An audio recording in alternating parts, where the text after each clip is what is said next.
সন্ধ্যা হলে বাংলার ঘরে ঘরে একটাই নাম, দিদি নাম্বার ওয়ান। আর সেই নামের সঙ্গে যেন জড়িয়ে রয়েছেন রচনা বন্দ্যোপাধ্যায়ের নামও।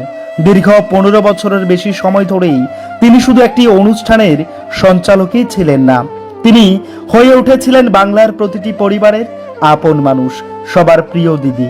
কিন্তু সময়ের নিয়মে সবকিছুই বদলে যায়। এবার নতুন রূপে ফিরছেন দিদি নাম্বার ওয়ান সিজন 10, আর সেই সঙ্গে বদলে যাচ্ছেন অনুষ্ঠানের সঞ্চালিকাও। বহু বছরের সেই পরিচিত হাসি, সেই আন্তরিকতা, সেই আপন করে নেওয়ার ভঙ্গি এখন থেকে আর দেখা যাবে না। দেখা যাবে না রচনা বন্দ্যোপাধ্যায়কেও। তার জায়গায় আসছেন অভিনেত্রী স্বস্তিকা মুখোপাধ্যায়। তবে এটাও সত্যি, এই প্রথম নয়, অতীতেও জুন মালিয়া, দেবশ্রী রায় সহ একাধিক অভিনেত্রী এই সঞ্চালনার দায়িত্ব সামলেছেন। কিন্তু দর্শকদের হৃদয়ে রচনার যে অদ্ভুত জায়গা তৈরি হয়েছিল, সেই শূন্যতা পূরণ করা কারো পক্ষেই সহজ হয়ে ওঠেনি। শেষ পর্যন্ত বারবার ফিরে এসেছেন রচনায়। আজ আবার ইতিহাস যেন নতুন করে নিজেকে লিখতে চলছেন, নতুন মুখ, নতুন অধ্যায়।